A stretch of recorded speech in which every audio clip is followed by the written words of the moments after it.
স্বাগত দীপ্ত সংবাদে আপনাদের সাথে আছে আমি তানিয়া আফরিন।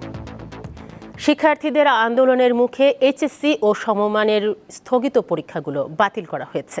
তবে এইচএসসি পরীক্ষার ফলাফল কিভাবে দেয়া হবে সে বিষয়ে সিদ্ধান্ত পরে হবে। ঢাকা শিক্ষা বোর্ডের চেয়ারম্যান অধ্যাপক তপন কুমার সরকার আজ গণমাধ্যমকে এ তথ্য নিশ্চিত করেছেন। স্থগিত হওয়া এইচএসসি ও সমমানের পরীক্ষাগুলো আর দিতে চান না পরীক্ষার্থীরা। এসএসসিতে পাওয়া নম্বরের ভিত্তিতে ম্যাপিং পদ্ধতিতে ফলাফল চান তারা। এই দাবিতে আজ সচিবালয়ে প্রবেশ করে বিক্ষোভ করেন একদল শিক্ষার্থী। গতকাল তারা ঢাকার শিক্ষা বোর্ড ঘেরাও করেছিলেন।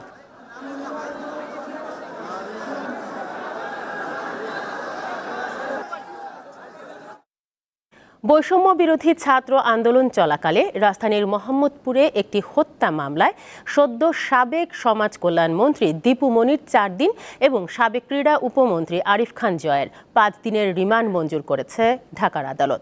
মুদি দোকানি আবু সাইদ হত্যা মামলায় আজ তাদের প্রত্যেকের 10 দিনের রিমান্ড আবেদন করেন তদন্ত কর্মকর্তা।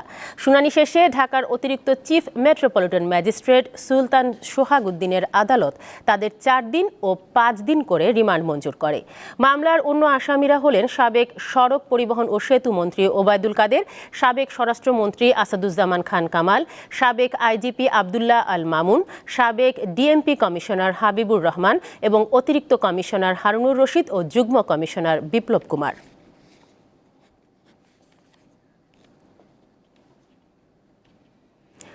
বৈষম্য বিরোধী ছাত্র জনতার আন্দোলনে 819 জন মারা যাওয়ার তথ্য দিয়েছে হিউম্যান রাইটস সাপোর্ট সোসাইটি। জাতীয় প্রেস ক্লাবে দুপুরে সংবাদ সম্মেলনে এ বিষয়ে প্রতিবেদন প্রকাশ করা হয়। সংগঠনটি জানায়, ভিকটিমের পরিবার, প্রত্যক্ষদর্শী, হাসপাতাল ও বিভিন্ন জাতীয় দৈনিক থেকে মৃত্যুর তথ্য নিশ্চিত হওয়া গেছে। এদের মধ্যে 630 জনের নাম জানা গেলেও 189 জন অজ্ঞাতনামা। প্রতিবেদনে আরও বলা হয়, নিহতদের মধ্যে 18 বছরের কম বয়সী 18%, তরুণ ও যুবক 51% এবং মধ্যবয়সী রয়েছেন 27%। প্রতিবেদনে আরও উল্লেখ করা হয়, শেখ হাসিনার দেশ থেকে পালিয়ে যাওয়ার পর সারা দেশে 5 শতাধিক থানা, পুলিশ ফাঁড়ি ও সরকারি স্থাপনায় হামলা, ভাঙচুর ও অগ্নিসংযোগের ঘটনা ঘটেছে। প্রতিটি ঘটনার সুষ্ঠু তদন্ত করতে সরকারের প্রতি দাবি জানানো হয়।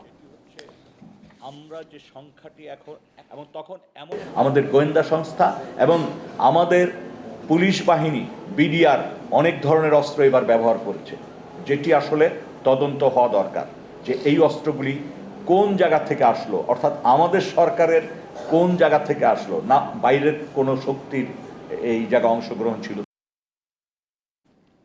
ছাত্র জনতার আন্দোলনে আহতদের চিকিৎসা নিশ্চিতে একটি ফাউন্ডেশন করা হবে। সকালে অন্তর্বর্তীকালীন সরকারের প্রধান উপদেষ্টা ডক্টর মোহাম্মদ ইউনূসের সঙ্গে তার কার্যালয়ে নারীদের সঙ্গে বৈঠকে এর সিদ্ধান্ত হয়। এতে অংশ নেন বিভিন্ন খাতের 30 জন প্রতিনিধি। বৈষম্য বিরোধী ছাত্র আন্দোলনের 2 নারী সমন্বয়কও উপস্থিত ছিলেন বৈঠকে। পরে বন, পরিবেশ ও জলবায়ু এবং পানি সম্পদ উপদেষ্টা সৈয়দা রেজওয়ানা হাসান এ তথ্য জানান। তিনি বলেন, বৈঠকে নারী অধিকার কমিশন গঠনের প্রস্তাব করা হয়েছে।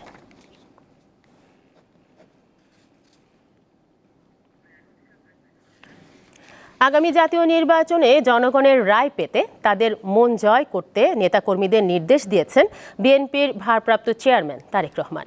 আজ লন্ডন থেকে পাঠানো ভিডিও বার্তায় এই নির্দেশ দিয়ে তিনি বলেন, অন্তর্বর্তীকালীন সরকার যথাসময়ে নির্বাচনের আয়োজন করবে। লাঞ্ছিত, বঞ্চিত, অধিকারহারা মানুষ একটি স্বাধীন, নিরাপদ এবং মর্যাদাকর জীবনের প্রত্যাশায় উন্মুখ হয়ে রয়েছেন। জনপ্রত্যাশা পূরণের জন্য একটি নিরাপদ এবং মানবিক বাংলাদেশ গড়ার এখনই শ্রেষ্ঠ সময়। নেতা, কর্মী, সমর্থক, শুভাকাঙ্ক্ষীদের প্রতি আহ্বান জানিয়ে বলতে চাই, রাষ্ট্র সংস্কারের পথ ধরে অন্তর্বর্তীকালীন সরকার যথাসময়ে জাতীয় নির্বাচনের তারিখ ঘোষণা করবে। সেই নির্বাচনে জনগণের রায় পেতে জনগণের মন জয় করুন। আওয়ামী লীগকে নিষিদ্ধ ও দলটির নিবন্ধন বাতিল চেয়ে দায়ের করা রিটের শুনানির জন্য বৃহস্পতিবার দিন ধার্য করেছে হাইকোর্ট। সকালে বিচারপতি AKM আসাদুজ্জামান ও বিচারপতি মাহবুবুল ইসলামের বেঞ্চ এই দিন ধার্য করেন। আদালতে রিটের পক্ষে রিটকারী আরিফুর রহমান মুরাদ ভূঁইয়া নিজেই শুনানি করেন। ছাত্র জনতাকে নির্বিচারে হত্যার দায়ে বাংলাদেশ আওয়ামী লীগকে নিষিদ্ধ ও নিবন্ধন বাতিল চেয়ে সোমবার রিটটি দায়ের করা হয়। এতে যেসব প্রতিষ্ঠান শেখ হাসিনার নামে রয়েছে সেগুলোর নাম পরিবর্তনও চাওয়া হয়েছে। এছাড়া রিটে দেশ সংস্কারের লক্ষ্যে বর্তমান অন্তর্বর্তীকালীন সরকারের মেয়াদ সর্বনিম্ন 3 বছর চাওয়া হয়েছে।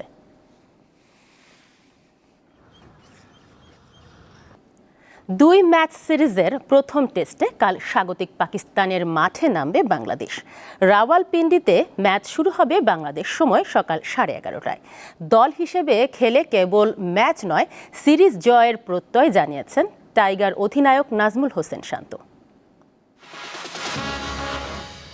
টি-20 বিশ্বকাপের পর প্রথম বড় কোনো আন্তর্জাতিক ক্রিকেটে বাংলাদেশ দল, তাও আবার দেশের চরম রাজনৈতিক অস্থিরতার সময় পার করে সম্পূর্ণ ভিন্ন প্রেক্ষাপটে। তবে বাইরের সবকিছুকে ঝেড়ে ফেলতেই একটু আগে ভাগে পাকিস্তানে গিয়ে অনুশীলন করে টাইগাররা। সাথে ছিল এ দলের হয়ে মুশফিক মমিনুলদের ম্যাচ খেলার সুযোগ। সব মিলে তাই পাকিস্তান সফরে ভালো ফলের প্রত্যাশা বাংলাদেশের। তবে ম্যাচ আর সিরিজ জিততে অধিনায়কের প্রথম চাওয়া দল হিসেবে পারফর্ম করা। প্রিপারেশন ওয়াইজ এবার ভালো আমরা প্রিপারেশন নিতে পেরেছি। প্লেয়াররা যতটুকু আমরা সুযোগ পেয়েছি ভালোভাবে ওই প্রিপেয়ার হওয়ার চেষ্টা করেছে এবং প্লেয়াররা বিশ্বাস করে এবং প্রত্যেকটা প্লেয়ারের মধ্যে ওই বিশ্বাসটা আছে যে এইবার আমরা স্পেশালি ব্যাটিং ইউনিটটা আমরা ভালো করব। পাশাপাশি একটা টেস্ট ম্যাচ জেতার জন্য বোলিংটাও খুব গুরুত্বপূর্ণ। সো আমার মনে হয় টিম হিসেবে আমাদের খুব ভালো সুযোগ আছে এবার। অনেক সমালোচনা আর বিরুদ্ধ প্রচারণার পরও দলে আছেন সাকিব আল হাসান। তার পেশাদারিত্বের ওপরই সবচেয়ে বেশি ভরসা শান্তর। আছে ব্যাটার হিসেবে এই সিরিজে নিজেকে ফিরে পাওয়ারও লক্ষ্য। He is a professional cricketer. He played this game for so long, so he knows his role and he know how to prepare যে জায়গায় ল্যাকিংস ছিল এগুলা কতটুকু ইমপ্রুভ করা যায় ওটা নিয়ে কাজ করেছি। ম্যাচের একদিন আগেই প্রথম টেস্টের জন্য একাদশ প্রকাশ করেছে স্বাগতিক পাকিস্তান। দলে আছেন 4 পেসার। এ পর্যন্ত টেস্ট ফরম্যাটে পাকিস্তানের 12 জয়ের বিপরীতে বাংলাদেশের আছে মাত্র একটি ড্র। তৌসিয়া ইসলাম, দীপ্ত স্পোর্টস। এ ছিল এখনকার মতো। আমাদের পরবর্তী সংবাদ রাত 11টায়। দর্শক আরও তথ্য ও বিনোদনের খবর পেতে যুক্ত থাকুন দীপ্ত ডিজিটাল প্ল্যাটফর্মগুলোতে। ধন্যবাদ সবাই।